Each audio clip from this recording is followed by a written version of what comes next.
My name is Ina Kostenko, and today I'm gonna share my testimony of how God delivered me from my marriage.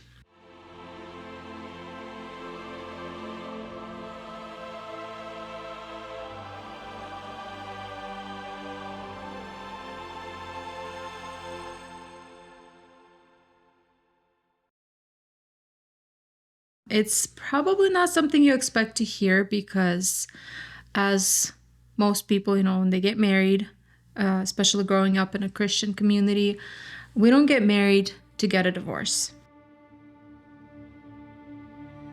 But that's kind of what happened with me. So I grew up in a Christian family. I was very involved in church all the time, loved Jesus, always wanted to get married to a guy who would be, on fire for God and would serve together and be in ministry together. And then I got a chance to meet one. I met a guy who I thought was the perfect one. We had very similar beliefs, very similar understandings, very similar dreams and goals for, how we saw life, family, future, ministry, everything. But after I got married to him, which was really quick, we got married 3 months after we met, I started to see a different side of him. Some of the things that I experienced, well, not some, I actually experienced abuse in every category that there is. I experienced emotional abuse, verbal abuse, psychological abuse. I experienced financial abuse, sexual abuse. Basically, I experienced abuse in every category. Some categories were worse than others, especially emotional. It was, for the most part, that was my the biggest category. Physical abuse, the first half of our marriage, there was a little bit of that. About 6 months into our marriage, I started battling depression, and I couldn't get rid of it. I went through prayer, through deliverance, counseling. We went through paid counseling, free counseling. We did mostly Christian counseling, stuff like that. You name it, we did it. Nothing was helping. And it even came to the point where 5 years into our marriage, a little over 5 years into our marriage, my mom was like, why don't you, maybe you need to go see a doctor. And I did not want to do that. So that's the only thing I never did, is actually get medicated for depression. But nothing was helping. I was suicidal for the last year and a half. During those 5.5 years, we had a son together. And the things that my ex said to me made me feel a lot of times like my son would be better off without me. I started to genuinely believe that I was just a horrible mom. I'm not good enough for anything.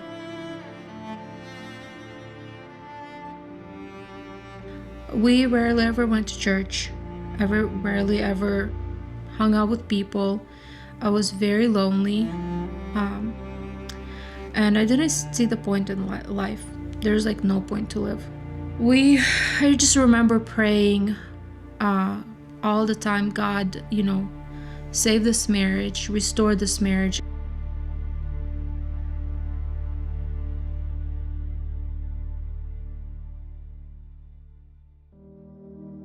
I didn't get married to get a divorce. Divorce is not an option. And nothing was changing. And I remember we went to Raise to Deliver conference in April 2019. And that was the first time that I prayed a different prayer. We were married for 5 years, and I told God, I'm like, God, either make it or break it. I'm gonna let you decide. I'm like, because I can't do this anymore. I know that if I stay, I'm not gonna survive. At this point, I already knew that God called me into ministry to help women. And I knew that one day God's gonna have me work with couples and women who are struggling in marriages. I believed 100% that, my marriage is gonna be restored. This is gonna be a powerful testimony, and God's gonna use us to help so many people. God gave me the name for my ministry, Blooming Beyond, which didn't really make sense to me because I'm like, blooming beyond what? Like, it's not a full name, you know? So I was like, whatever. But I wrote it down and I knew that it was coming. We come to this conference in 2019, and I pray the prayer of, I just gave God my marriage. I thought God was gonna restore my marriage, but what God did instead is deliver me from it.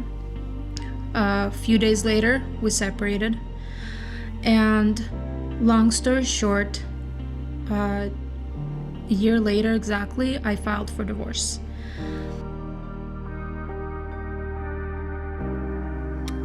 And during the process, one of my family members told me, they're like, why are you getting a divorce? You know, who's gonna want you divorcing with a kid? And I was like, well, at least my son is gonna have a mom, because if I stay, my son won't have a mom. And so I got a divorce. From the time that we separated to the time that we got a divorce was about 1.5 years that passed. When I made the decision to divorce him, I was so scared. I was a single mom. I was terrified. We got into an argument and I knew that I couldn't stay. And I remember going to sleep that night by myself, and I wrote it in my prayer journal. I'm like, God, I don't know what to do, but I can't stay. I have to file for divorce. And I went to sleep. And the craziest thing happened the next day, because I went to sleep depressed and suicidal, honestly. Like, I didn't see the point in living.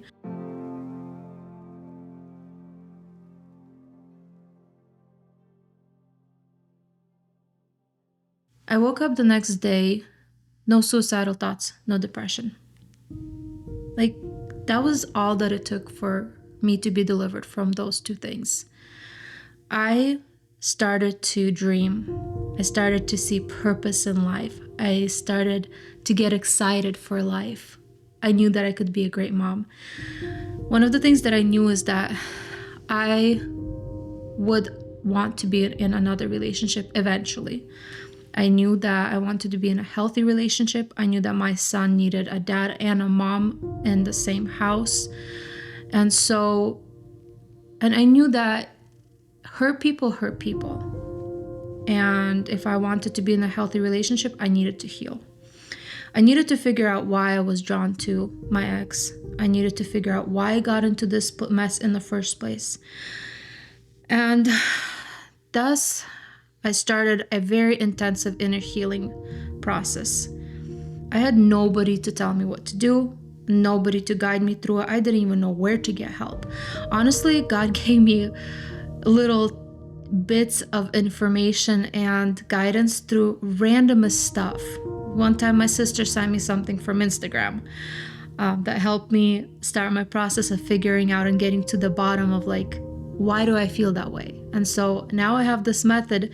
I call it digging deep. You ask yourself the question why 6 times, and you get to the bottom of the problem. Usually you'll know what the cause is if you do that. When I started reading Pastor Vlad's book, Break Free, I think that's the one that he had. In the beginning, there was a story about a pastor who was struggling with a sin, and he went out to the field, and for every sin and every situation that he was struggling with, he found a rock and threw it as hard and as far as he could possibly throw it, and God delivered him from those things. And that led me to getting a bunch of pieces of papers, still like sticky notes, and I literally wrote every sin that I could remember, every curse, every possible thing that I went through. I just would write it down, fold it, put it next to me, write it down, fold it, put it next to me. And at the end of it all, I had this big pile of stuff. I'm like, I just want to get rid of everything just in case. I don't know, like, if it's affecting my life or not, but whatever, everything I can remember, I wrote it down. And then I prayed a prayer of breaking those curses over my life, any generational curses, anything like that, and then I burnt it. There was just like so many little things that God was guiding me through. And in about a year after I started this healing process, when I was already legally divorced, I came to a point where I knew that I had nothing else to heal from. Not that I didn't have anything else to heal from in general, but I knew that the stuff that I could access on my own as a single woman, I healed from it. There was a room in my heart that belongs to only my legal husband, that my ex made a mess in there. And the only man that could ever open that room was my future husband. And so I knew that there was going to be a lot of healing that will still have to be done. But up to that point, it's been a little over a year of intensive healing. I healed from everything that I could possibly heal. And around that time, God told me, he's like, through a mentor of mine, he's like, ask me for what you want, what kind of husband, future husband you want. So I was like, okay, great. I'm like, maybe in like 2 years, I'll meet someone. And I started to ask God for a man who loves him, who genuinely loves him. I asked for a man who's never been married, never had kids. People told me, they're like, you're asking for way too much. Because, I'm from the Slavic Christian community. I am divorced and with a kid. I'm asking for a lot. But a few months later, I meet my now husband, my second husband, who was never married, doesn't have kids. God gave me exactly what I wanted. And the only reason that God was able to give me that is because I took the time to genuinely heal and genuinely forgive my ex. It was such a hard process. I cried so much. I journaled so much. There was just so much healing that needed to be done, so much forgiving. But in the end, God gave me everything and more than that I ever wanted or could ever ask for, because I forgave, because I healed.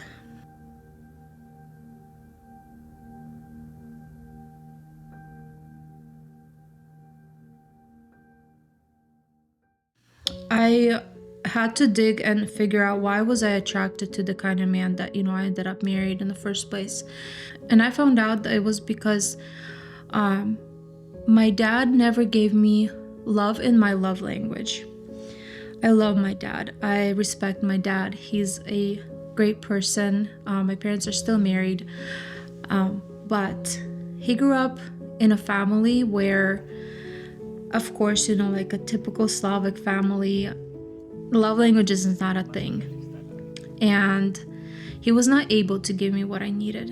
And I really craved it. And so I fell for the first guy that gave me everything that I wanted, without realizing that he was just using me to get what he wanted. And as soon as he got me, he stopped giving me what I needed. Or he would always, or he would actually, he would hurt me on purpose. He would give me some of what I need, but then he'd also say things that would hurt me, and he would do that on purpose. So with all of the healing that I did, when I met my husband, one of the things that really drew me to him is actually talking about the healing that he went through from the pain that he endured as a child. We don't realize just how much pain and abuse or neglect we often go through. And it's not because our parents are bad or our parents don't love us. It's just because our parents never got the love that they needed, and they just did not know how to give us. It's so unfortunate to see that in our culture, just in general. Like, so many people meant to end up in toxic relationships because they did not heal from childhood trauma or abandonment or neglect. Your parents can be there physically for you, but still be completely unavailable emotionally, and that causes so much trauma.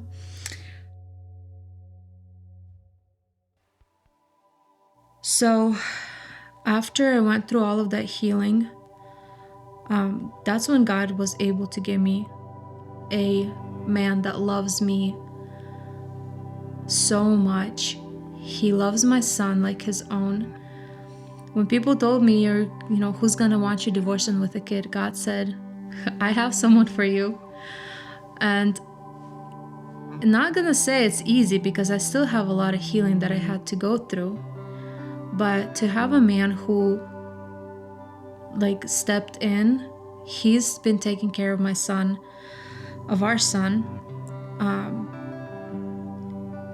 with everything. Honestly, he has been more hands-on than I have been. He takes him to school, picks him up from school. I have been to only one parent-teacher conference in the last 2 years of my son's school, usually because of our schedule conflict, but he's been to every single one of them. He's the one that takes him to doctor appointments. That is not something that you normally even see with biological dads. While there's a lot of good ones, but there's not that many that actually are that hands-on. And I am just so happy. We've been married for 2.5 years now. We're expecting our first baby girl in a few weeks. And I'm so excited because it's literally everything that I've ever dreamed of, everything that I've ever wanted. The support that I get is just amazing. I want to talk a little bit about how I got to the place that I got to, and how you can do that too. So as I mentioned before, God gave me the name Blooming Beyond years ago. And I knew that one day I will be able to help other women heal and go through the healing process that I went through, and eventually get married to very amazing men, if their marriage fell apart, or their marriage will be restored, or whatever situation they're in, it's just gonna get better. So this past summer 2023, I was walking around with this dream, with this calling for over 3 years, if not longer. I can't recall when exactly God gave me that name, but it was over 3 years. And I thought maybe I'll do a workbook or write a book. But I realized one thing, that with a workbook, it's really hard to really get to the root of it. Plus, I'm the kind of person that I bought so many workbooks and I've never opened even one of them. So that wasn't gonna work. I went to a women's conference, and I was sharing my testimony with one of our pastors. And then all of a sudden, God just told me, he's like, do an online course. And at this point, God already gave me, by this time, I've taken multiple online courses from this specific platform, and I knew exactly the whole structure of it. And in an instant, God gave me a whole plan, how to grow it, how to not be the only one that's gonna do it, teach the course, but also how to establish a full team, and how to grow it over time. Why? Because I saw it before already. I've been through those kind of courses. And few months later, 2 months later, I think, or it was about a month later actually, I just decided, I'm like, you know what, I'm just gonna do it. So now I have an online course. It's called Blooming Beyond Intensive Inner Healing Course. It's a 14-week long course. Now, the beautiful thing about it is that it's not, so we start off with the very practical things. I give my students all of practical things that God gave me that really helped me. We start with very practical. journaling, giving it to God. Whatever situation you're going through, give it to God. Replace the negative with the positive. And then I tell the girls to burn the papers for a few reasons. One, you'll never read it again, so you can't be reminded of your past. Two, it's symbolic of letting go of the past. And the third thing is that nobody but you and God will ever read it. And that is really crucial, because there's so much things that we need to let out of our hearts, but we don't have a safe person to tell it to. And we definitely don't want a lot of people to know about it. Like, someone will see it. So by burning it, we can be brutally honest with ourselves and God, because God knows everything already anyways. And so when you burn it, nobody else will know, but you can let it out. So we start with that, and then we go through rebuilding your self-worth. What does God say about you? The truth about your worth. Emotions are not bad. We just need to figure out where they're coming from, why they're coming. Then we talk about different types of abuse, like parental abuse, spousal abuse, spiritual abuse, church abuse. We cover all of those things. And after that, we go to the hardest lesson out of probably the whole course, and that is the forgiveness lesson. That has been really, it's really tough to forgive someone and bless them and pray for them when they hurt you so much. But that is exactly what gave me the breakthrough, and that's what deliverance, a lot of times the deliverances will happen when you actually forgive and bless the person that hurt you the most, and you genuinely wish them well. I cried so many tears when I had to go through that, but it was so worth it. And then we also finish off the course with spiritual. So we talk about deliverance, about and I provide resources for those who are looking to get prayed for or want to pray deliverance prayers. We'll finish off with sozo, and I provide also resources for that. It's just been such an amazing journey. Every girl that's been already through the course, at the moment of the recording of this video, we're halfway through halfway through the second course, and I've had 17 girls already go through the course, and every one of them has said that it's been life transforming, not just for them but for me. And I think that my biggest thing that I want to leave you guys today with is, if you guys feel stuck in life, you don't have to have been through abuse, you don't have to be in an unhealthy relationship, you don't have to be in going through divorce, but if you feel stuck in life for whatever reason, your life is not going where it's supposed to go, you have to get to the bottom of it. You have to heal, figure out what's going on, where it's coming from. You have to heal, and you have to forgive the people that hurt you. And don't listen to what everybody else tells you when they tell you don't deserve what God has in store for you.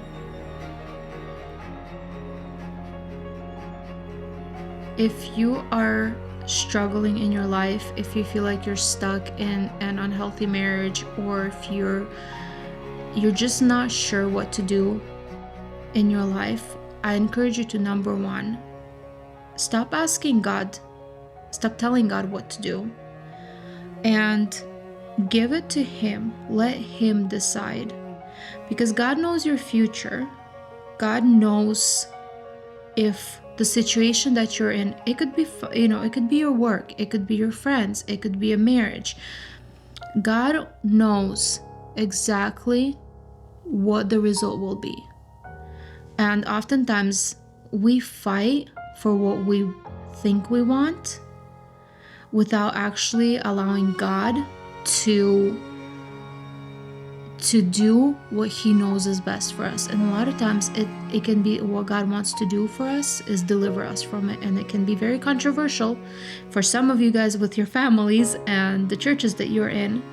Like in my situation, divorce was not the answer that I thought God was going to give me, but it was the answer. That was the deliverance that God walked me through when I gave up telling Him what I want Him to do and told Him to do what He feels like He needs to do in my life.